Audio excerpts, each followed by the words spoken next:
இனிதான நாமத்திலே இந்த இயேசுவின் திருச்சபைக்கு வந்திருக்கிற ஒவ்வொருவரையும் அகில இந்திய மொழியில் சார்ந்த என்னுடைய எழுப்புதல் வாழ்த்துக்களை தெரிவித்துக் கொள்கிறேன்.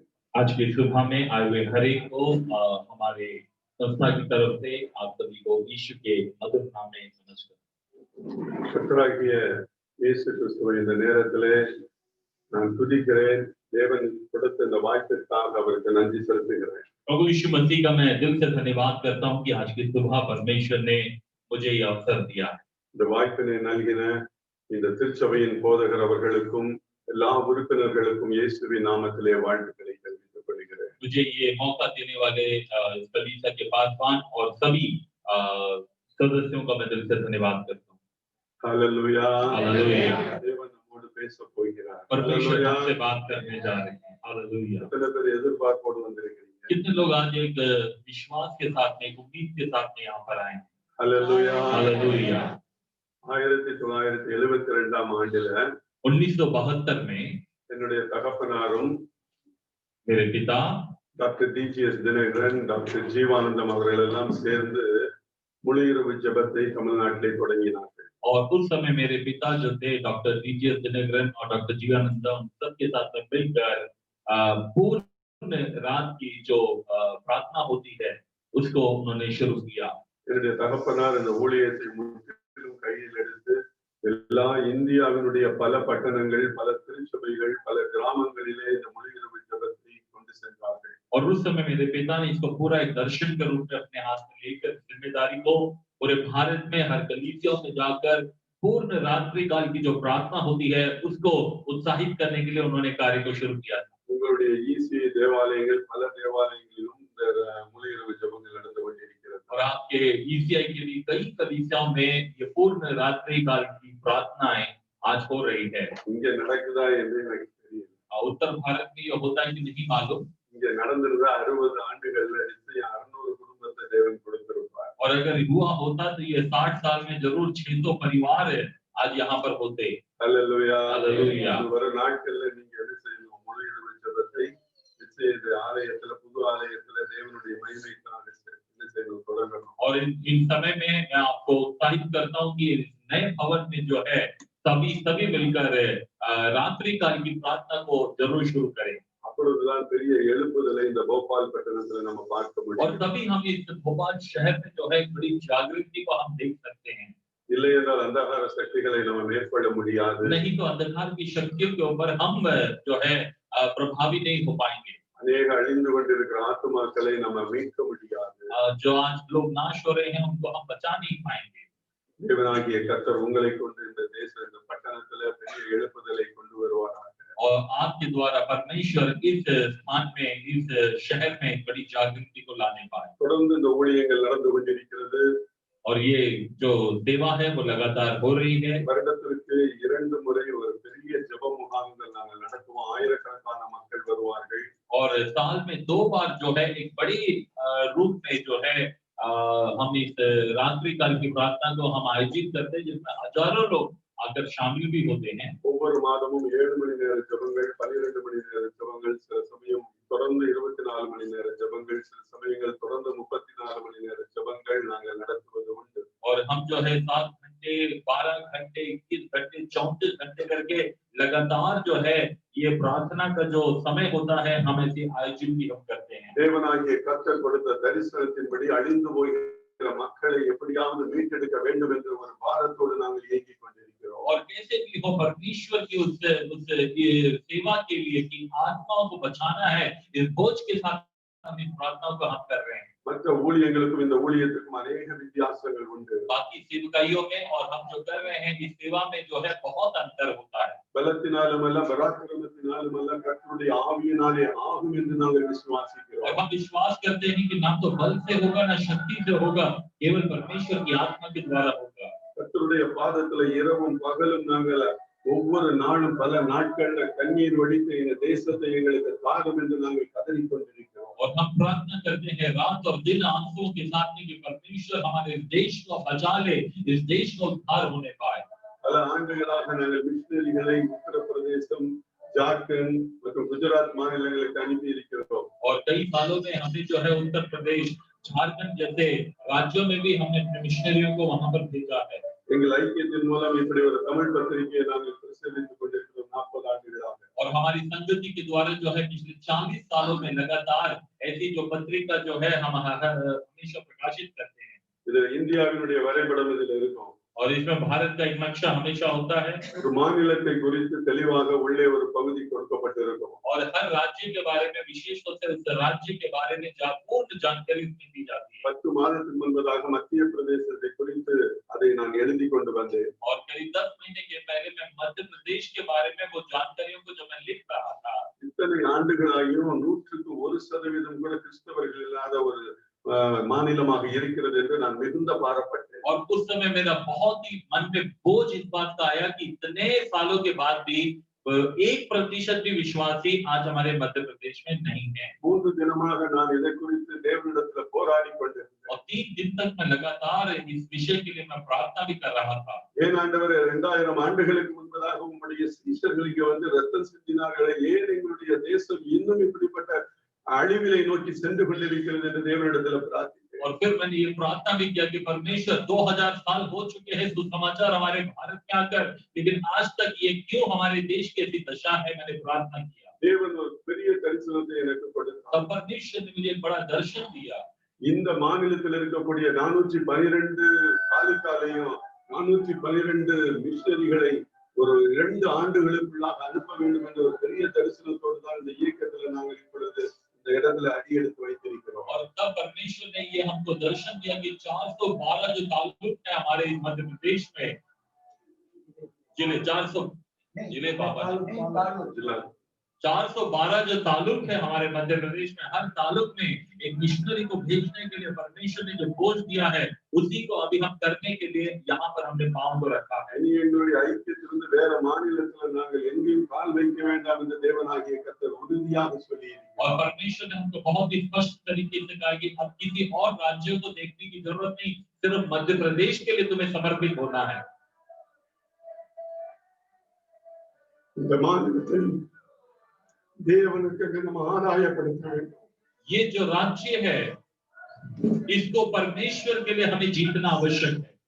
2 நாட்களாக நாங்கள் பல இடங்களுக்கு சென்று வருகிறோம். और पिछले 2 दिन से हम कई सारे जगहों में जाकर हमने सफाई की। எங்க பார்த்தாலும் விக்கிரக ஆராதனை நிறைந்திருக்கிறது.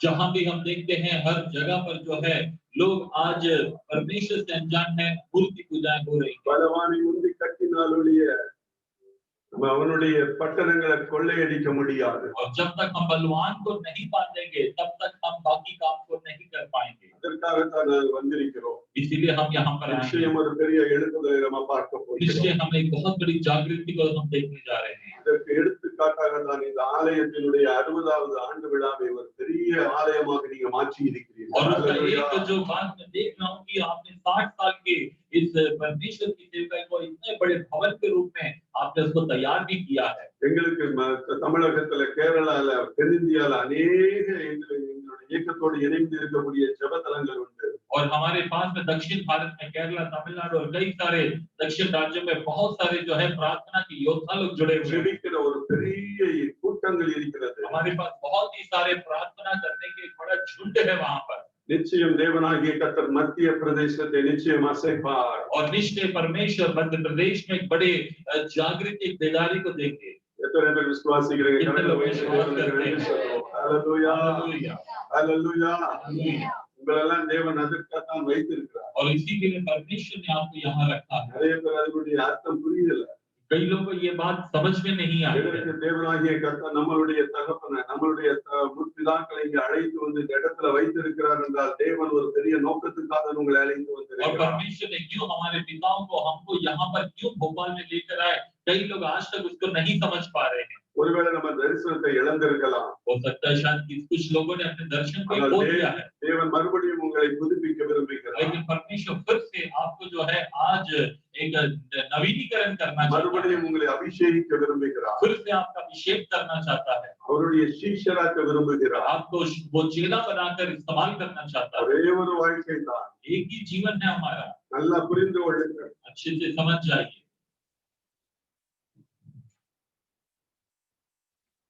அந்த வாழ்க்கையை இயேசுவுக்காக நம்ம அர்ப்பணிப்போம். और ये एक जो जीवन परमेश्वर ने हमें दिया है, इसे हम पूर्ण तौर से यीशु के लिए हम समर्पित कर रहे हैं। மக்களை பாருங்க, बाकी लोगों को देखिए, அவங்க எவ்வளவு அர்ப்பணிப்பாக அவர்களுடைய காரியங்களுக்கு அவர்கள் அர்ப்பணித்து இருக்கிறார்கள். वो लोग अपने कामों के लिए कितना एक समर्पण होकर जो है काम कर रहे हैं। Why we still living like others? हम क्यों आज दूसरों के जैसे जी रहे हैं? ஏன் நம்ம உலக மக்களை போல நம்ம வாழணும்? हम आज क्यों संसारिक लोगों के जैसे हम जी रहे हैं? What is the purpose of living here? आज हमारे यहाँ पर रहने का उद्देश्य क्या है? Why God has chosen you and me? परमेश्वर ने आपको और मुझको क्यों चुना है? ஏன் நம்ம இந்த திருச்சபையில தேவன் இணைத்திருக்கிறார்? क्यों परमेश्वर हमें इस कलीसिया में लाकर जोड़ा है? There must be some purpose. इसके पीछे परमेश्वर की बड़ी योजना है। கிறிஸ்தவத்தை உணர்ந்து வரும் நாட்களில் நம்மை அர்ப்பணிப்போம். और इस दर्शन को समझते हुए आने वाले दिन के लिए आज हम एक समर्पण करें। தேவன் உங்கள் மூலமாக பலத்த காரியங்களை செய்வார். आपके द्वारा परमेश्वर एक बड़े काम को करेगा। Hallelujah, hallelujah. செய்திக்கு நேராக கடந்து செல்வோம். आइए हम वचन की ओर अपने ध्यान दें। நேரம் குறைவாக இருக்கிறது, समय बहुत ही कम है விரைவாக முடித்து விடுகிறேன். और जल्दी ही मैं समाप्त இந்த करूंगा। பொறுத்துக் கொள்ளுங்கள், ஒரு 10-15 நிமிடம் கூட ஆனாலும் தயவு செய்து பொறுத்துக் கொள்ளுமாறு கேட்டுக்கொள்கிறேன். और अगर 10-15 मिनट थोड़ा सा ज्यादा भी हुआ तो आप मेरे साथ में जो है उसको समय दीजिए। நிச்சயமா பொறுத்துக் கொள்வீர்கள் என்று நான் நினைக்கிறேன். और मैं विश्वास करता हूं कि आप सभी मेरे साथ में जो है सहन कर सकते हैं। பொறுத்துக் கொள்வீங்களா? ஹalleluya. ஐயா சொல்லிட்டாங்க. ஐயா பாருங்க, முதல்ல உங்களுக்கு I have to thank such a very good nice pastor. आगमन के लिए विशेष धन्यवाद। उन्होंने पहले ही 12 बजे तक का टाइम दे दिया है।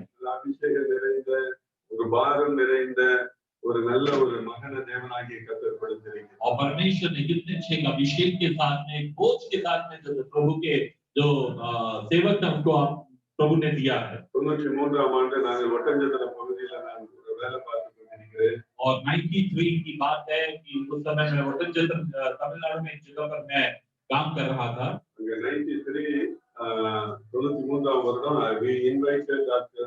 Bishop Ezra Satnam and the dedication of ECA Church. और उस समय जो है हमने 93 में वहां पर एक चर्च, ECA के चर्च का जो है उद्घाटन के लिए डॉक्टर एजरा सर उनका हमने न्योता दिया था। प्रोग्राम எல்லாம் நான் தான் கோஆர்டினேட் பண்ணேன். और उस समय के जो कार्यक्रम का मैंने ही पूर्ण तौर से कोऑर्डिनेट किया।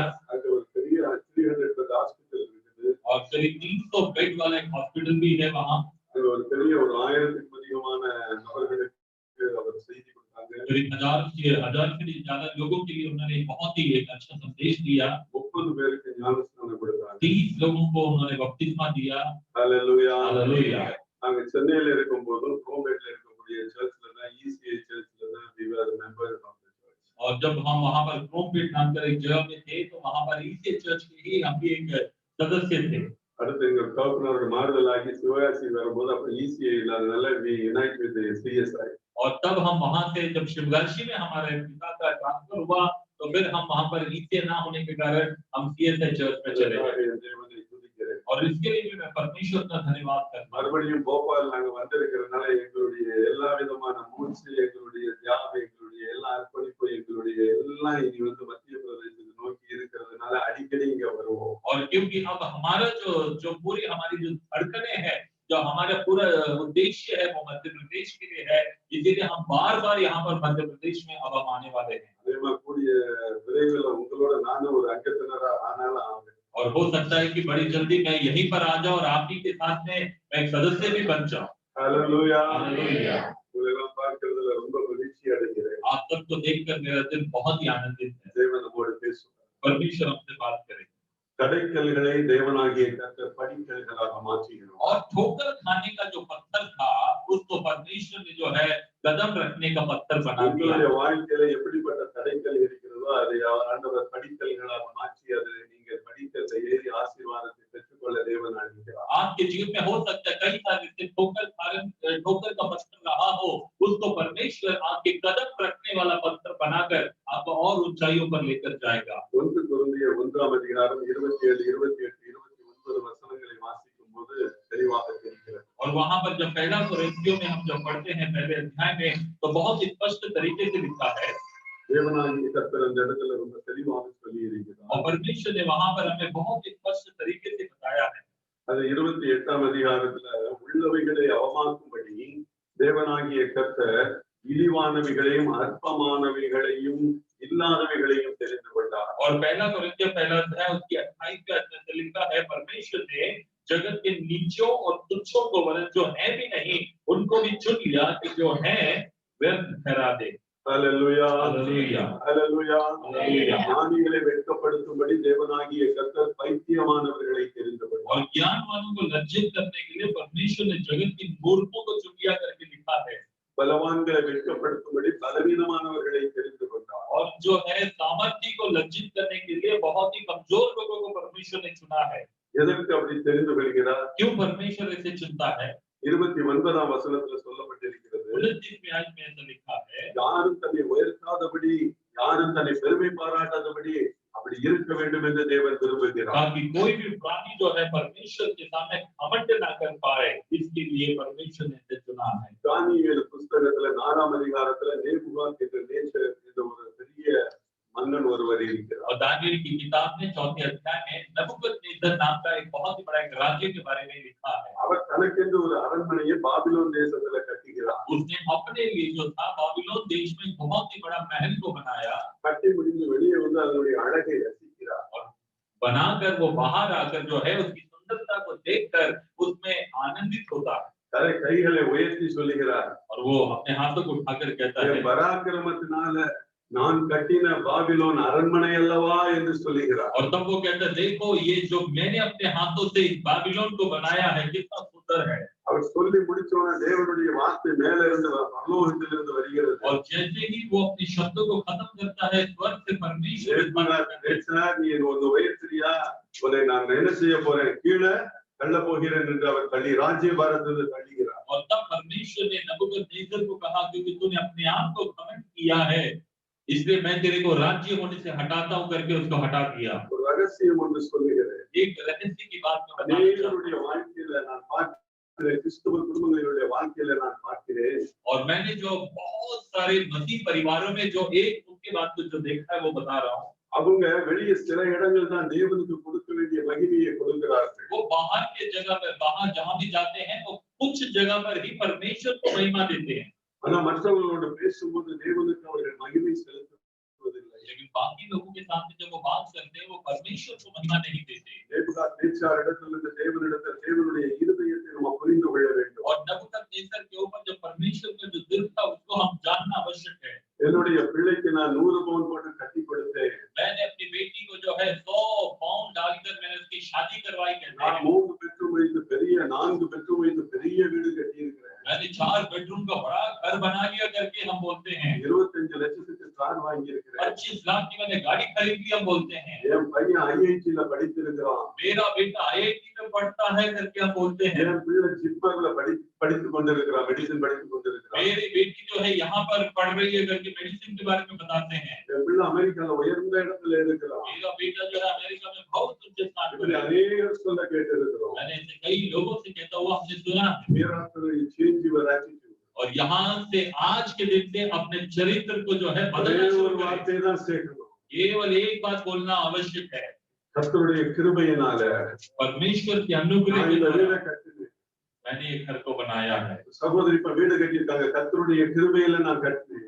बहन ने घर को बनाया, ये कहना चाहिए कि परमेश्वर के अनुग्रह से मैंने घर को என் बनाया, பலத்துல நான் கட்டல. मैंने अपने बल से नहीं बनाया। கர்த்தருடைய கிருபையில எனக்கு நல்ல மனைவி கிடைத்திருக்கிறது. परमेश्वर के अनुग्रह से मुझे एक अच्छी पत्नी मिली है बोलना चाहिए। கர்த்தருடைய கிருபையில எனக்கு நல்ல கணவன் கிடைத்திருக்கிறார். परमेश्वर के अनुग्रह से मुझे अच्छा पति मिल रहा है बोलना கர்த்தருடைய चाहिए। கிருபையினால எனக்கு பிள்ளைகள் இருக்கிறது. परमेश्वर के अनुग्रह से मेरे बच्चे अच्छे हैं बोलना है। போற இடத்துல எத்தனை பேர் பிள்ளை இல்லாம எவ்வளவு வேதனையில ஜெபிக்கிறாங்க தெரியுமா? आज मालूम है कितने जगह पर मैं जाता हूँ, मैं देखता हूँ कि लोग कैसे आंसुओं के साथ प्रार्थना कर रहे हैं उनको बच्चा होने के लिए। Go to the hospital. आज हॉस्पिटल में जाकर देखिए விதவிதமான நோய்கள். कितने अलग अलग तरह की बीमारियां हैं। கர்த்தருடைய கிருபையில நம்ம சுகமா இருக்கிறோம்னு சொல்லணும். और कहना चाहिए परमेश्वर का अनुग्रह है कि आज मैं बिल्कुल स्वस्थ हूँ, तंदुरुस्त हूँ मैं। கர்த்தருடைய கிருபையில எங்க பிள்ளைகளை தேவன் உயர்ந்த இடத்துல வைத்திருக்கிறார். परमेश्वर का अनुग्रह है कि आज हमारे बच्चे बड़े ऊंचे ऊंचे स्थान पर है, तब बोलना चाहिए। இந்த வேளையில நம்ம கர்த்தருக்கு என்ன செய்யணும்? துதிகளையும் ஸ்தோத்திரங்களையும் ஏறெடுக்கணும். और हर समय जो है हमारे मुंह से परमेश्वर का धन्यवाद और उसकी महिमा का कारण होना चाहिए। அது அவர் விரும்புகிறார். ये परमेश्वर ஒரு चाहते हैं। செல்போன் வாங்கினா கூட by the grace of God I bought this cellphone. एक मोबाइल भी अगर लेते हैं तो ये परमेश्वर को महिमा दे कि प्रभु के अनुग्रह से मैंने खरीदा। ஒரு சின்ன சட்டை வந்தாலும் it's by his grace alone. अगर एक कमीज भी आप पहनते हैं तो कहना चाहिए परमेश्वर के अनुग्रह से मैंने ये पहना है। ஒரு சாப்பாடு நம்ம சாப்பிடுறோம், this is purely by the grace of God. अगर हम भोजन भी करते हैं तो कहना चाहिए ये पूरी तरह से परमेश्वर का अनुग्रह है। அப்படிப்பட்ட ஒரு நிலையில் நீங்க வரும் பொழுது जब आप ऐसे स्थान पर पहुंच जाते हैं தேவன் இன்னும் ஆசீர்வாதத்தை தேவன் तो உங்களுக்கு அதிகமாக परमेश्वर आपको और भी अधिक आशीष देने वाला परमेश्वर। பாருங்க, சாராளுடைய வாழ்க்கையை நம்ம பார்க்க போகிறோம். देखिए अब अभी सारा के जीवन से जब हम देखते हैं அவருடைய கணவர் ஆபிரகாம் பெரிய பணக்காரர். उसका पति अब्राहम एक बहुत ही धनवान व्यक्ति था। God had provided all the earthly blessings. सारे संसार की आशीषें जो है अब्राहम को परमेश्वर ने दी थी। அவருக்கு ஒன்றுமே குறைவில்லை. किसी बात की घटी नहीं। ஆனா குழந்தை இல்லை அவளுக்கு. लेकिन बच्चा नहीं था। உலகம் அவளை மலடியாய் பார்க்கிறது. संसार तो उसको जो है बांझ के रूप में देखता था। ஆனா கர்த்தர் அவளை எப்படி பார்க்கிறார்? जाதிகளின் தாயாய் பார்க்கிறார். लेकिन परमेश्वर जब सारा को देखता है तो वो कहता है कि तू संसार के लिए तो एक माता बनेगी, जातियों की तो माता बनेगी। ஆதியாகமம் 16 அதிகாரம் 5ஆம் வசனத்துல அவளுடைய வேலைக்காரி ஆகார் அவளை அற்பமாய் எண்ணுகிறார். और वहां पर उत्पत्ति में हम 16वें अध्याय में देखते हैं कि हाजिरा जो उसकी दासी थी अपने मालिक को भी तुच्छ निगाहों से अब देखने लगी। ஏன்னா அவ கற்பமாயிட்டா. क्योंकि अभी हाजिरा कर அதனால எல்லாத்தையும் அற்பமாய் என்றாங்க. इसीलिए आपको जो है सारा को जो है तुच्छ निगाहों இந்த நம்மளுடைய வாழ்க்கையில அப்படிதான். आज हमारे जीवन में भी ऐसा है। நம்ம கார்ல பெரிய ஃபைனஸ் நல்ல பியூட்டிஃபுல் and 20 lakhs கார்ல போய் இறங்கும்போது நம்ம இறங்குற ஸ்டைலே வித்தியாசமா இருக்கும். और आज जो है हमारे जिस बड़े कार से जब हम उतरते हैं तो हमारा स्टाइल ही अलग होता है। நல்ல Dress code நம்ம போகும்போது நம்மளுடைய இதே வித்தியாசமா இருக்கும். और जब हम अच्छे कपड़े पहनकर जाते हैं तो अलग ही होते हैं। நம்ம அறியாம மற்றவங்க அற்பமாய் எண்ணுவோம். और कभी अनजाने में हम दूसरों को ही तुच्छ देखते हैं। அப்படி எண்ணக்கூடாது. ऐसा नहीं सोचना அப்படி चाहिए। அவள் ஆகார் எண்ணினாள். लेकिन हाजिरा ने ऐसे ही सोचा। சாராள் கண்ணீர் வடிக்கிறாள். लेकिन सारा यहाँ पर रोती है। உங்க குடும்பத்துல அப்படி யாராவது நீங்க அற்பமாய் எண்ணி இருக்கிறீங்களா? यदि आज तक आपने अपने परिवार में भी किसी को உங்க ऐसा சகோதரர் அற்பமாய் எண்ணி இருக்கிறீங்களா? आपने अपने भाई को ऐसा सोचा है, Go and compromise with him. जाओ जाके उसके साथ में फिर से मेल मिलाप करो। ஒருவேளை நீங்க அற்பமாய் எண்ணாம கண்ணீர் வடித்தா அதற்கு தேவன் நிச்சயம் பதில் தருவார். यदि आपने उनको तुच्छ ना जानते हुए उनके लिए आंसुओं के साथ प्रार्थना की होगी तो परमेश्वर आपको प्रतिफल நீங்க देगा। அதே மாதிரி சிலரால் அற்பமாய் எண்ணப்பட்டிருப்பீங்க. हो सकता है कि कई लोगों ने आपको ऐसे निगाहों से देखा நீங்க होगा। வேலை பார்க்கிற இடத்துல அற்பமாய் எண்ணப்பட்டிருக்கலாம். लोगों ने आपके कार्यस्थल में आपको हमेशा नीचा दिखाया உங்க होगा। கணவனால் அற்பமாய் எண்ணப்பட்டிருக்கலாம். और आपके पति ने आपको नीचा दिखाया होगा। ஈவன் நம்ம பாஸ்டர் அவங்க ஈசிஐல அவங்க மற்றவங்க முன்னாடி சில வேளை அற்பமாய் எண்ணப்படலாம். हो सकता है कि हमारे पासवान भी बाकी लोगों के सामने ऐसे नीचे दिखाए गए हों। அதுல அவங்கள நினைத்து நீங்க கண்ணீர் வடிக்காதீங்க. लेकिन उन लोगों के बारे में सोचकर आप आंसू ना நீங்க बहाएं। கண்ணீர் வடிச்சா அவங்களுக்கு நிச்சயம் தேவன் நிச்சயமா என்ன செய்வார்? ஒரு தாழ்வு தருவார். अगर आप आंसू बहाएंगे तो परमेश्वर उनको भी जो है नीचे स्थान पर लेकर जाएंगे। ஆனா நீங்க கண்ணீர் வடிங்க. लेकिन आप आंसू बहाइए। எந்த இடத்துல அவமானப்படுத்தப்படுகிறோமோ जहां पर भी जो लोगों ने निंदा की थी அந்த இடத்துல தேவன் நம்மை உயர்த்தும்படியாக தேவனுடைய பாதத்தில் நம்ம கண்ணீர் வடிக்கணும். आप आंसू बहाएं कि उसी स्थान पर परमेश्वर की महिमा होने पाए। நிறைய பேர் நம்ம என்ன செய்யறது இல்ல, நம்ம என்ன செய்யணும், உயர வேண்டும் என்று நிறைய பேர் விரும்புறது இல்ல. कई लोग तो ये सोचते ही नहीं कि हमें अपने जीवन में ऊंचा भी उठना है। இந்த சர்ச்ல வரும்போது விரும்புறாங்க. हो सकता है चर्च में आने के समय होता होगा, தேவனுடைய வார்த்தை வரும்போது விரும்புறாங்க.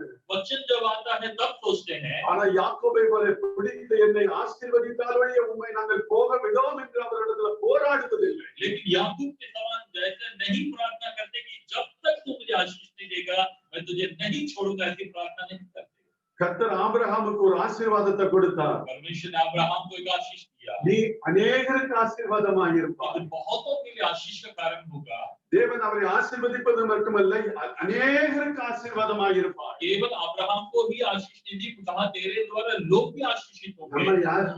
हम कौन है? ஆபிரகாமினுடைய சந்ததி. हम अब्राहम की संतान, ஆபிரகாமினுடைய சுதந்திரர். हम अब्राहम के वारिस हैं। அப்ப தேவனாகிய கர்த்தர் நம்ம अनेகருக்கு ஆசீர்வாதமாக இருக்க நம்மை ஆசீர்வதிக்கணும். तो परमेश्वर ने जो हमें दिया है वो हम दूसरों के लिए भी आशीष का कारण बने। பாருங்க, அவளை எல்லாரும் மலடியாய் பார்க்கிறார். देखिए सारा को लोगों ने बांझ समझा था, அற்பமாய் எண்ணுகிறார்கள். लोगों ने उसको नीचा दिखाया, தேவனாகிய கர்த்தர் அவரை எப்படி பார்க்கிறார்? लेकिन परमेश्वर उनको कैसे देखता है? ஜாதிகளின் தாயாய் பார்க்கிறார். वो जो है जातियों की माता बनेगी। ஒருவேளை உங்களை அற்பமாய் பார்க்கலாம். हो सकता है लोगों ने आपको तुच्छ समझा होगा, தேவன் உங்களை ஒரு வித்தியாசமாய் लेकिन பார்க்கிறார். परमेश्वर आपको बिल्कुल अलग देखते हैं। தேவனுடைய பலத்த கரத்தில் நீங்க அடங்கி இருங்க. परमेश्वर के हाथों में आप हमेशा बने रहिए। ஏற்ற வேளையில் உங்களை உயர்த்துவார். सही समय पर वो आपको ऊंचा उठाएगा। கரங்களை உயர்த்தி தேவனுக்கு நன்றி சொல்லுங்கள். हाथ को उठा के प्रभु को धन्यवाद। हालेलुया, ஹல்லேலூயா, हालेलुया, ஹல்லேலூயா. हालेलुया। சாராளை தேவனாகிய கர்த்தர் உயர்த்தி. सारा को परमेश्वर ने जो है ऊंचा उठाया। நீ யோசித்து பாருங்க, எவ்வளவு வயது சென்றவர்கள். आप देखिए कितने सारे लोग जो है जब उम्र हो जाता है, ஒரு 90 95 வயது ஒரு வயதானவர்களுக்கு ஒரு பிள்ளை பிறக்க முடியுமா? या आपको 90 95 साल की उम्र के बाद क्या कोई संतान को उत्पन्न कर सकता है? தேவனால் கூடாத காரியம் ஒன்றுமில்லை. लेकिन परमेश्वर से कुछ भी असंभव नहीं है। அநேகருக்கு தேவனுடைய வல்லமை தெரியுதே. कई लोग तो परमेश्वर की सामर्थ को जानते ही नहीं, அதனால நீங்க என்ன செய்றீங்க? அதை எக்ஸிபிட் பண்ண முடியாம இருக்கிறீங்க. इसलिए हम कई बार परमेश्वर की सामर्थ को हम दूसरों तक दिखा नहीं पाते। மோசேவே அவ கர்த்தரிடத்துல பேசிக் கொண்டிருக்கிறான். मूसा जो है परमेश्वर से बात कर रहे थे, ஆண்டவரே, நான் பார்வோன் இடத்துல போனா உம்மை பத்தி நான் என்ன சொல்லணும்? अगर मैं फिरौन के पास में जाऊंगा तो मैं आपके बारे में क्या बोलूंगा? நான் இருக்கிறவராக இருக்கிறேன் என்று சொல்லு அப்படிங்கிறார். परमेश्वर ने कहा जो मैं अगर भी हूं, सुन रहे हैं। जाके बताओ। அங்கவே சொல்றாரு, என்னுடைய கர்த்தருக்கு நாங்க வழிபடணும்னு சொல்றாரு. और वो जाकर कहते हैं कि हमारे परमेश्वर की हमें आराधना करनी है। அப்ப அவர் சொல்றாரு, உங்க கர்த்தர் யார்? तब फिरौन पूछता है तुम्हारा நானூற்றி परमेश्वर कौन है? 430 ஆண்டு ஆகி அங்க பார்வோனுக்கு கர்த்தர் யாருன்னே தெரியும். 430 साल तक पूरे यहूदी लोग वहां पर थे, लेकिन फिरौन को नहीं मालूम है कि इनका परमेश्वर कौन है। நீங்க எத்தனை பேர் எத்தனை ஆண்டுகள் இருக்கிறீங்க? कितने सालों से आप भोपाल में है? இங்க உள்ள மக்களுக்கு உயிருள்ள தேவன் பெரிய காரியங்களை செய்கிற கர்த்தர் இருக்கிறார் என்பதை நீங்க வெளிப்படுத்தி இருக்கிறீங்களா? क्या आज तक आपने यहाँ के भोपाल वासियों को बताया है कि हमारा परमेश्वर कितना महान है? நீங்க சொல்லுவீங்க, ஐயா முதல்ல எங்களுக்கே வெளிப்படுத்த முடியல, பாரு நாங்க எப்படி வெளிப்படுத்த முடியும்? எங்களுக்குள்ள பிரச்சனை நீங்க வந்து கேட்டு பாருங்க. 1 2 பல என்னது 10 25 50 100 அப்படின்னு போயிட்டே இருக்குமே. दूसरों को बताने की बात छोड़ी, अभी तक हम खुद ही परमेश्वर को अच्छे से नहीं समझ पाए हैं। हमारी समस्याओं को आप देखिए, कितने सारी समस्याओं के साथ में आज तक हम बैठे हुए हैं। அங்க இஸ்ரவேல் மக்களுக்கு யாரு நாமமே தெரியல. इस्राएल के लोगों को परमेश्वर அவர் கேக்குறாரு, மோசே கேக்குறாரு, இஸ்ரவேல் மக்களுக்கு நான் என்ன சொல்லணும்? உங்களுடைய நாமத்தை பத்தி என்ன சொல்லணும்? वो मूसा पूछते हैं कि मैं इस्राएलियों को जाकर परमेश्वर तेरे नाम के बारे में मैं क्या बताऊंगा? அவர் சொல்றாரு, இருக்கிறவராக இருக்கிறேன் என்று சொல்லு அப்படிங்கிறார். जाकर बता कि जो मैं हूँ तो हूँ करके बता। அவர் சொல்றாரு, இப்படி சொன்னா தெரியாதுயா. अगर मैं ऐसे बोलूंगा लोग ஓ, क्या அப்ப समझेंगे? சொல்றாரு, நான் ஆபிரகாமின் தேவன், ஈசாக்கின் தேவன், யாக்கோபின் தேவன், முற்பிதாக்களின் தேவன் என்று சொல்லி என்று तो சொல்றாரு. परमेश्वर कहते जाके बताओ कि मैं अब्राहम का परमेश्वर हूँ, मैं इसहाक का परमेश्वर हूँ, मैं याकूब का परमेश्वर हूँ, मैं तुम्हारे पूर्वजों का परमेश्वर हूँ करके बताओ। நிறைய பேர் தேவனுடைய வல்லமையை நீங்க புரிந்து கொள்ளாமலே இருக்கு. कई बार तो हम खुद ही परमेश्वर की सामर्थ को नहीं समझे। ஏதோ இப்படி நாங்க வர்றவங்கிட்ட தான் ரொம்ப வல்லமை இருக்குது, உங்ககிட்ட எல்லாம் வல்லமை இல்லைன்னு நீங்களே என்ன செய்றீங்க? அண்டர் எஸ்டிமேட் பண்ணி कई கொண்டிருக்கீங்க. बार लोग अपने आप को इतना अपने आप को कमजोर समझते हैं कि जो बाहर से आएगा वही अच्छा प्रचार करेगा, हम लोग तो कुछ भी नहीं कर सकते, ऐसे कई बार लोग सोचते हैं। தேவன் கொடுத்த தாளத்தை நல்லா புரிதோடி நல்லா புடைச்சு வச்சிருக்கீங்க. कई बार तो लोग जो है अच्छे अच्छे टैलेंट जो प्रभु ने दिया है उसको मिट्टी में गड्ढा खोद कर उसको दबा के बैठे हैं। இங்க இருக்கிறவங்களுக்கு நிறைய பேருக்கு சுகமாக்கு வராது தெரியுமா? आप जो यहाँ बैठे हैं, आप में से कितने लोगों को चंगाई का वरदान है आप जानते हैं? தெரியலன்னா யாருக்காவது உடம்பு செல்லு, நீங்க கையை வச்சு ஜெபம் பண்ணி பாருங்க. अगर आपको नहीं मालूम है तो बीमार लोगों के ऊपर आप हाथ रख के प्रार्थना करके आप देखिए, அவங்களுக்கு தேவன் விடுதலை கொடுப்பார். परमेश्वर उन लोगों को चंगाई देगा। ஹல்லேலூயா. हालेलुया। உங்களை பத்தி என்னது தெரியாம புதைச்சு வச்சுக்கிட்டு இருக்கீங்க. आप कई बार अपने आप को ही अनजान होकर अपने आप को मिट्टी में दबा के रखा। தேவன் உங்களை அழைச்சிட்டு இங்க போபால்ல வச்சு அழகுபடுத்தி சும்மா நாங்கெல்லாம் வந்து எங்களுக்கு உதவி செய்யறீங்க. और परमेश्वर ने आपको भोपाल में रखकर ऐसे ही नहीं रखा कि हम जब आएंगे तो हमारी सहायता करते रहे, इसके लिए नहीं है। இந்த போபால அசைக்கிறவர்களாய் தேவன் உங்களை மாற்ற வேண்டும். परमेश्वर ने आपको भोपाल को हिलाने वालों के लिए बनाया है। ஹல்லேலூயா. யோவான் வனாந்தரத்துல இருந்தார். और योहान जो बपतिस्मा देने वाला जो यूहन्ना था वो जंगल में था। தேவனுடைய வல்லமை அவர்கிட்ட இருந்தது. परमेश्वर के सामर्थ्य उसके पास था। அவரிடத்துல போனாங்க, उसके पास में வனாந்தரத்தை நோக்கி போனாங்க. लोग जंगल में गए उसके पास में। இப்ப நம்ம வனாந்தரத்துல ஒரு ஆலயம் இருந்தா யாரா போவோமா? आज अगर कोई जंगल में रहेगा तो हम उसके पास जाएंगे, ஆனா வல்லமை இருந்தா என்ன செய்வோம்? लेकिन अगर अभिषेक होगा उसके बाद में तो जरूर जाएंगे। அநேக இந்து சகோதரர்கள் அவருடைய தேவாலயத்துக்கு போறதுக்கு யாருக்கும் நோட்டீஸ் அடிக்க வேண்டாம், அவங்களே போறாங்க. और आज कितने सारे जो बाकी लोग जो है अपने अपने मंदिरों में जो जाते हैं बुलाकर नहीं जाते, अपने आप लोग जाते அந்த हैं, வல்லமையை வெளிப்படுத்தி கொண்டிருக்கிறது. क्योंकि वहां पर जो है कुछ उनको दिखता है। ஆனா தேவனுக்கு அதை காட்டிலும் பயங்கர வல்லமை உண்டு. लेकिन परमेश्वर के पास उससे भी अधिक सामर्थ है। அந்த வல்லமையை நம்ம புரிந்து கொள்ளணும். वो सामर्थ हम सबको समझना आवश्यक है। ஹல்லேலூயா. हालेलुया। உங்களை கொண்டு தேவன் போபால்ல ஒரு பெரிய மாபெரும் எழுப்புதலை தேவன் உண்டாக்க வேண்டும். आपके द्वारा परमेश्वर इस भोपाल में बड़ी जागृति को देना है। இந்த 1 கோடியில தான் நீங்க வந்து ஆலயத்தை கட்டுறீங்க. यहाँ पर तो केवल 1 करोड़ में आपने अभी भवन को बनाया है, அடுத்து 75ஆம் ஆண்டு வரும்போது और इसके बाद जब 75वां साल जब आएगा 100 கோடியில நீங்க கட்டணும். 2 करोड़ में आपको बनाना है। நிறைய சின்னவங்க நிறைய பேர் இருக்கீங்க. यहाँ पे जवान बच्चे, छोटे बच्चे बहुत हैं, கர்த்தருடைய கிருபை இருந்தா நாங்களும் இருப்போம். और अगर प्रभु का अनुग्रह होगा तो उसमें हम भी रहेंगे, கண்டிப்பா என்ன செய்ய போறோம்? அதை நம்ம பார்க்க போறோம். और निश्चय हम वो समय भी हम देखेंगे। ஹல்லேலூயா. हालेलुया।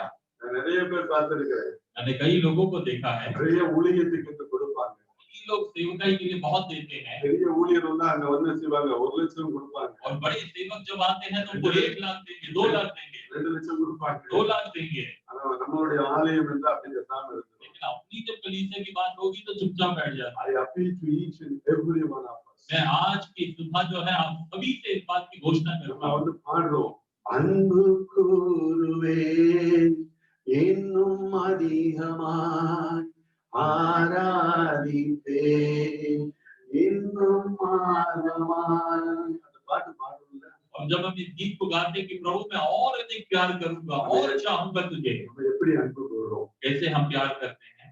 எங்க ஊழியத்துக்கு 2 வீட்டு வேலை பார்க்கறவங்க தொடர்ந்து 1000 ரூபாய் காணிக்கை மாதம் மாதம் அனுப்பிட்டு हमारे जो सेवकाई में जो है एक ऐसे व्यक्ति हैं जो 2 घरों में जाके काम करके हर महीना 1000 रुपए अपना दान हमको भेजते हैं। அவங்களுக்கு ஒரு 6000 7000 ரூபாய் தான்.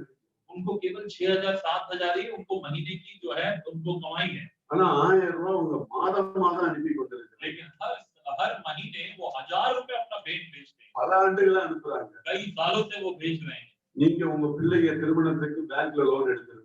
आप हो सकता है बैंक में जाकर अपने बच्चे की शादी के लिए लोन लेते होंगे, உங்க பிள்ளைகளுடைய படிப்புக்கு எடுத்திருப்பீங்க. हो सकता है बच्चे की पढ़ाई के लिए लोन लेते வீடு होंगे, கட்டுறவங்க என்ன செஞ்சிருப்பாங்க? பேங்க்ல லோன் हो எடுத்திருப்பாங்க. सकता है घर बनाने वालों ने भी घर में बैंक में जाके लोन लिया होगा, எப்படியாவது பேங்க்ல லோன் எடுத்திருப்பாங்க. ऐसे भी लोन ले लेते हैं। லோன் எடுக்காதவங்க யாரு? कितने लोग यहाँ पर हैं जिन्होंने बैंक से लोन नहीं लिया? Please rise up. अपने हाथों को उठाकर दिखाइए। Thank you. God bless you. நீயோ கடன் வாங்காத இருப்பாய், அநேகருக்கு கடன் கொடுப்பாய். और आप कर्जा लोगे नहीं, आप बहुतों को कर्जा दोगे।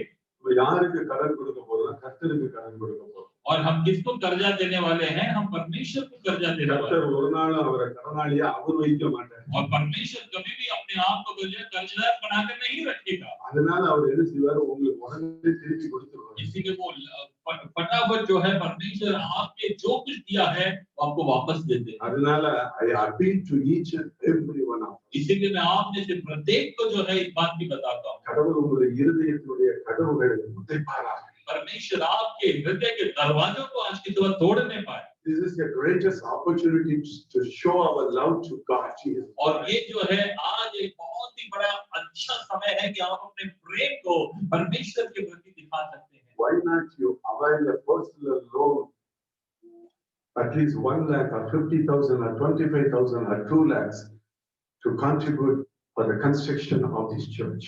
आप ऐसा क्यों नहीं करते कि आप एक व्यक्तिगत लोन लेकर जो है, भले ही 1 लाख हो, 50,000 हो, 25,000 हो, कुछ भी हो, आप लेकर इस भवन के निर्माण के लिए जो है अपना योगदान क्यों नहीं देते? நீங்க அதை செஞ்சு பாருங்க. आप करके देखिए, பிள்ளைகளா இருக்கட்டும், चाहे बच्चे हो, படிக்கிற பிள்ளைகளா இருக்கட்டும், चाहे पढ़ने वाले जवान हो, சாதாரண வேலையில இருக்கிறவங்க, चाहे आप साधारण काम भी क्यों ना करते हो। சாதாரண வேலை, அதாவது மந்த்லி இன்கம் இல்லாதவங்க இருக்கட்டும், हो सकता है कि आपकी कोई आय ही नहीं होगी महीने go की, to the bank. आप बैंक के पास जाएं, சர்ச்ல 1 crore இது பண்றாங்க, கன்ஸ்ட்ரக்ஷன் பண்ணிட்டு இருக்காங்க. आप बताइए कि हमारे चर्च में जो है 1 करोड़ की जो है वहाँ निर्माण हो रही है। 10,000 कांट्रीब्यूट பண்ணணும்ங்கறோம். मैं 10,000 उसमें कंट्रीब्यूट करना चाहता हूँ। मैं எனக்கு सोच रहा நீங்க हूँ கொடுங்க. आप मुझे दीजिए, நான் கண்டிப்பா கட்டுறேன். मैं फिर से उसका जो है लोन भरूंगा। அப்படி நீங்க எடுத்து வந்து கொடுத்து பாருங்க. आप ऐसे जो है लेकर देकर देखिए, அதனுடைய ஆசீர்வாதம் வித்தியாசமா और இருக்கும். उसकी जो आशीष होगी बहुत ही अद्भुत होगी। அதனுடைய ஆசீர்வாதம் வித்தியாசமா उसका இருக்கும். जो आशीष होगा बहुत ही अद्भुत होगा।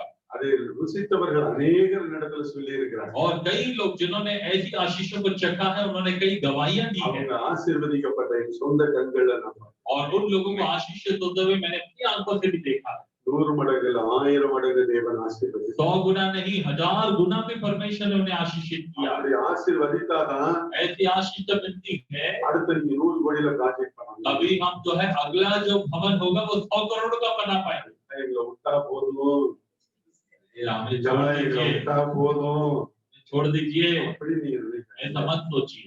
கடவுளுக்காக நம்ம திரையில் செலுத்தணும்.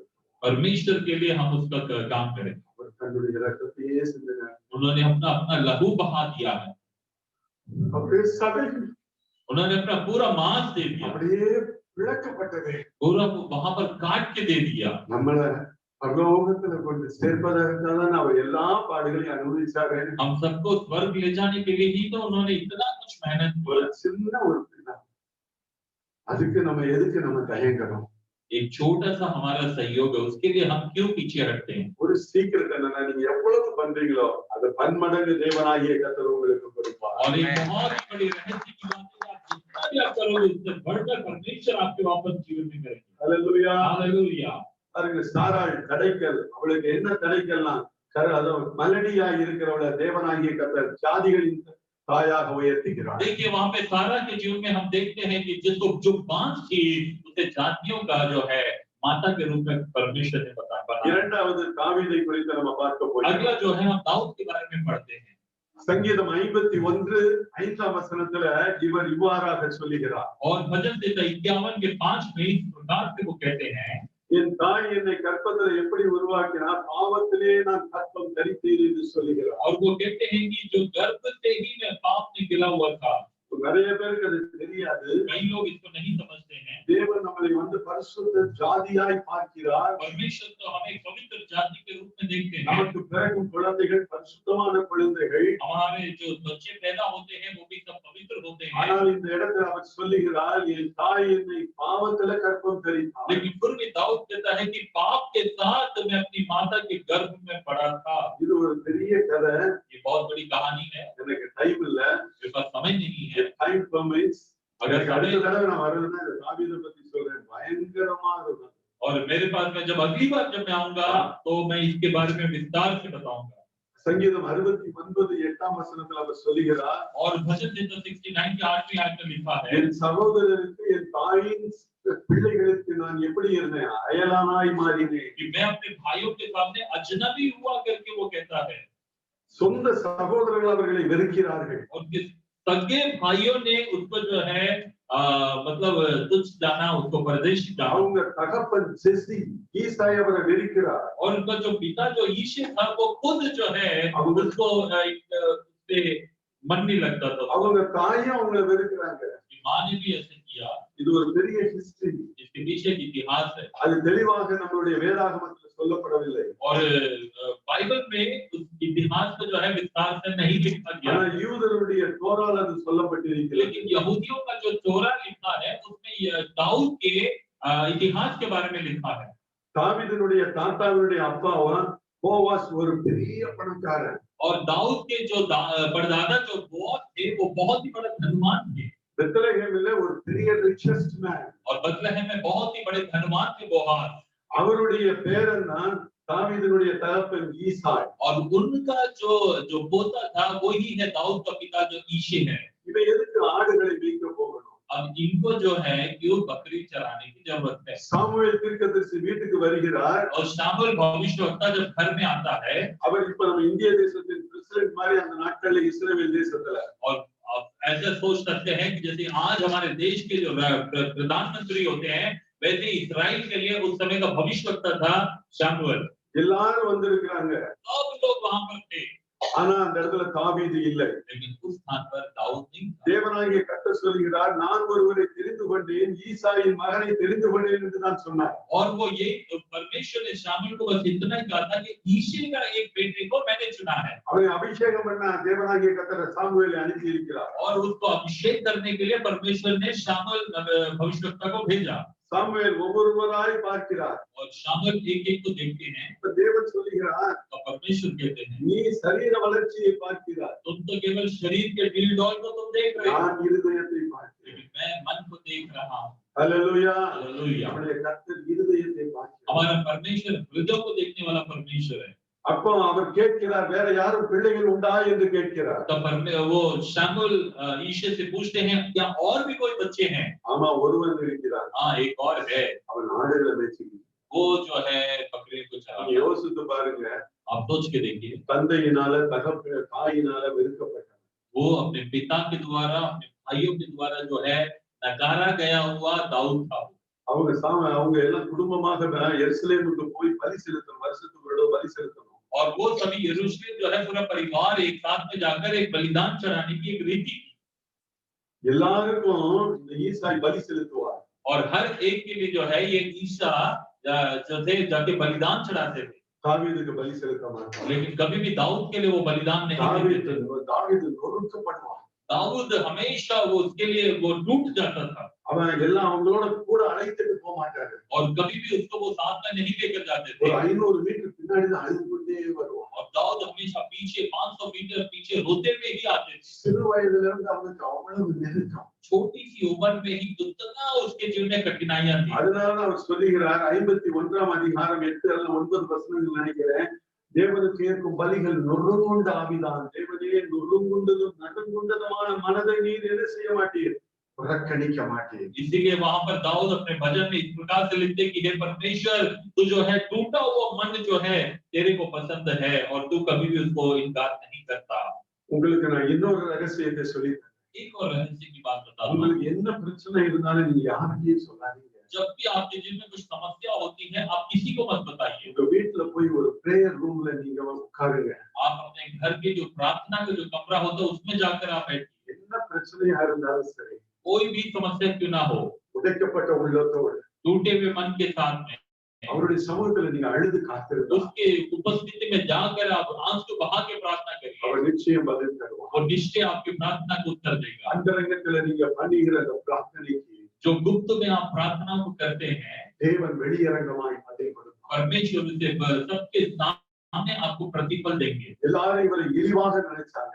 सब लोगों ने दाऊद को जो है बिल्कुल तुच्छ निगाहों से ही देखा। வீட்டுல வந்தாலும் இவருக்கு எந்த தனி அவருக்கு தனி டேபிள் தான். और घर में भी जब वो आता है तो उसको अलग से बैठाया जाता था। இவங்க எல்லாம் குடும்பமா எல்லாரும் பெரிய டேபிள்ல உட்கார்ந்து சாப்பிடுவாங்க. बाकी लोग तो बड़े टेबल में मेज पर बैठकर खाते அவருக்கு थे, மட்டும் தனியா ஒரு டேபிள். लेकिन दाऊद को एक अलग से मेज होती थी। அந்த டேபிள்ல தான் சாமுவேல் வந்து உட்கார்ந்தார். उस मेज में आकर ही वो शामिल आकर बैठे। ஈசாய் அங்க உட்கார இங்க வாங்கன்னாங்க. ईश्वर ने कहा तुम आप उस मेज में मत बैठिए, यहाँ पर आके बैठो। அங்கதான் தேவன் உட்கார சொல்லி. लेकिन परमेश्वर ने मुझे उस मेज में बैठने को எந்த कहा। இடத்துல உங்களை இழிவுபடுத்துறாங்க, जिस स्थान पर लोगों ने आपका तिरस्कार किया है, தேவன் அந்த இடத்துல உங்களை உயர்த்துவார். उसी स्थान पे परमेश्वर आपको ऊंचे पर उठाएगा। உங்களை கீழாக்காமல் மேலாக்குவார். आपको नीचे नहीं, परमेश्वर ऊंचे पे उठाएगा। கீழாக்காமல் மேலாவார். आप नीचे नहीं परंतु ऊंचे पे रहोगे। அவர் எளியவனை குப்பையிலிருந்து உயர்த்தி उसने जो है वो जो कमजोर है उसको राख से उठाकर பிரபுக்களோடு அமர பண்ணுகிற தேவன். वो राजगद्दी में बैठाने, प्रभुओं के साथ बैठाने वाला परमेश्वर है।